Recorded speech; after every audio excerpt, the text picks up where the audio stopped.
نحمده ونصلي على رسوله الكريم ما بعد فاعوذ بالله من الشيطان الرجيم بسم الله الرحمن الرحيم إن الله وملائكته يصلون على النبي يا أيها الذين آمنوا صلوا عليه وسلموا تسليما صلى الله على النبي الأمي وآله صلى الله عليه وسلم صلاة وسلاما عليك يا سيدي يا رسول الله صلی اللہ تعالی علیہ وسلم۔ السلام علیکم ورحمۃ اللہ وبرکاتہ۔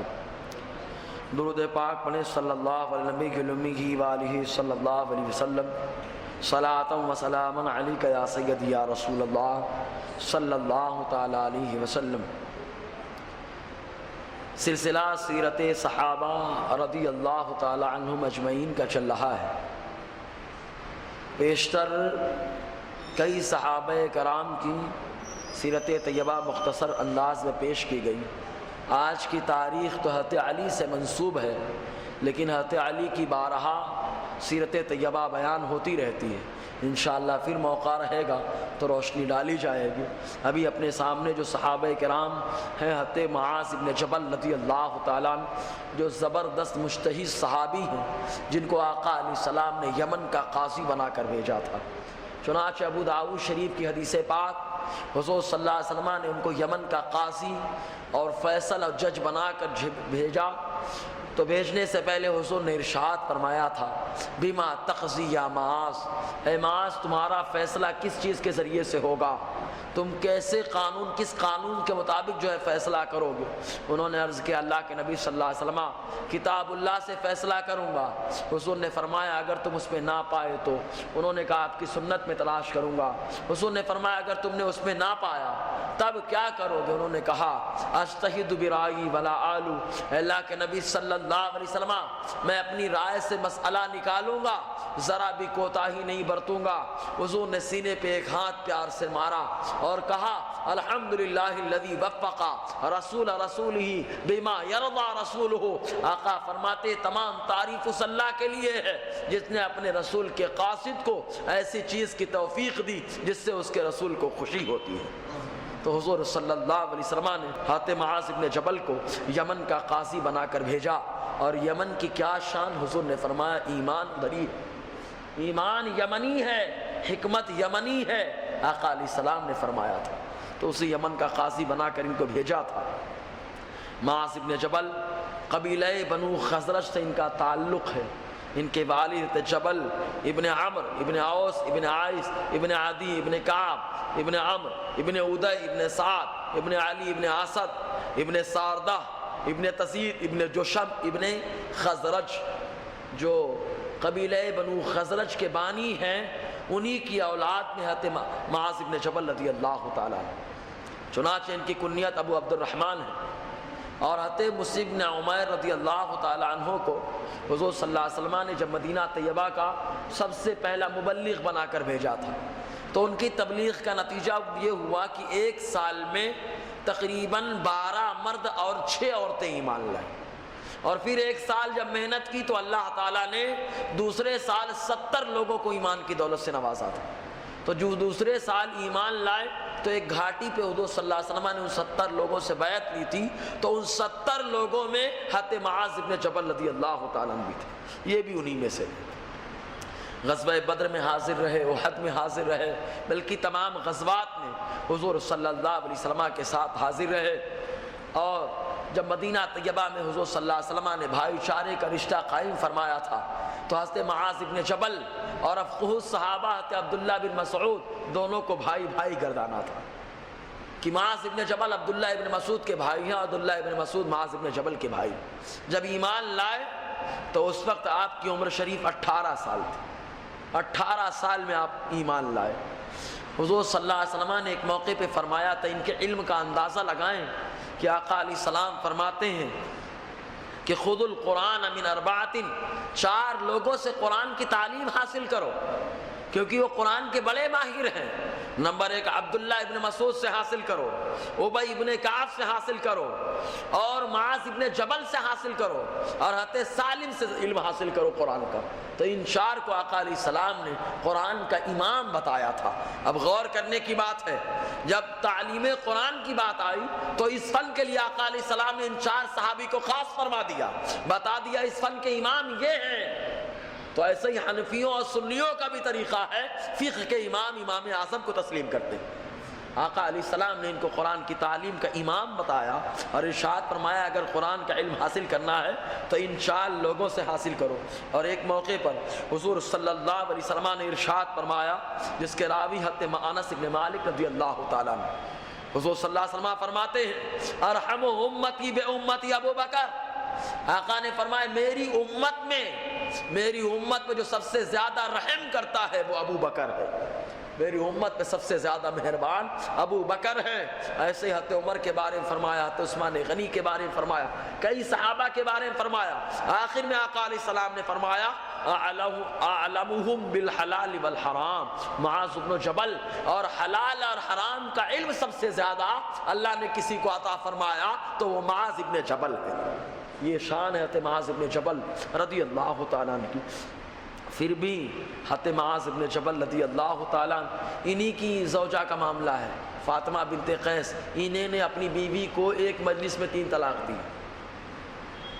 حضرت معاذ بن جبل رضی اللہ تعالیٰ عنہ نے اپنی بیوی کو ایک مجلس میں 3 طلاق دی۔ یمن جا رہے تھے، ابن ماجہ کی حدیث پاک حضرت عامر شعبی رضی اللہ تعالیٰ عنہ سے مروی، فرماتے ہیں فاطمہ بنت قیس سے پوچھا گیا، ابن ماجہ کی حدیث پاک، کہ آپ کو آپ کے شوہر نے کیسے طلاق دیا، بتائیں ذرا طلاق کے بارے میں۔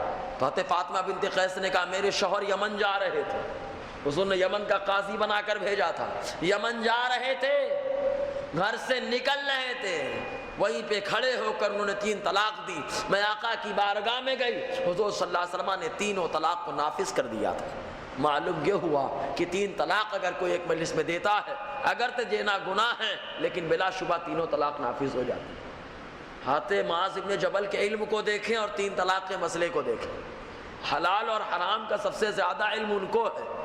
انہوں نے 3 مجلس میں ایک مجلس میں 3 طلاق دے کے غیر مقلدوں کا رد بہت پہلے ہی کر دیا تھا، بہت پہلے، کیونکہ ان کی نظریں دیکھ رہی تھی کہ کچھ حلال بھی آئیں گے اور کچھ حرام بھی آئیں گے، تو حلال و حرام میں تمیز پیدا کرنے کے لیے حضرت معاذ بن جبل نے کیا تھا۔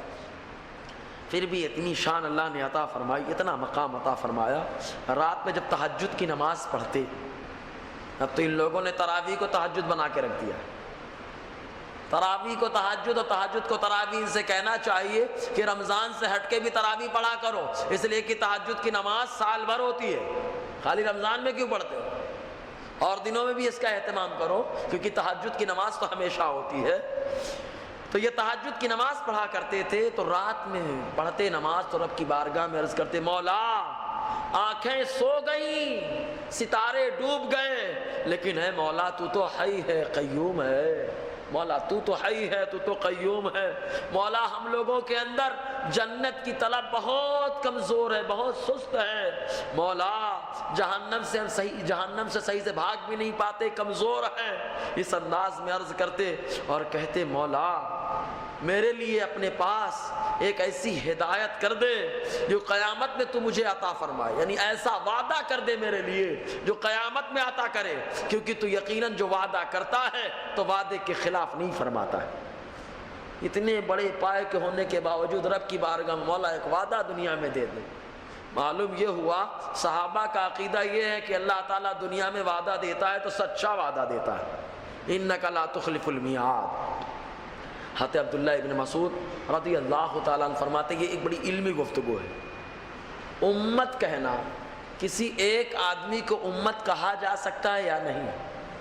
مسئلہ کے آلات میں تو ایک آدمی کو امت کہا جا سکتا ہے، آلات کو سراپا امت کہا گیا۔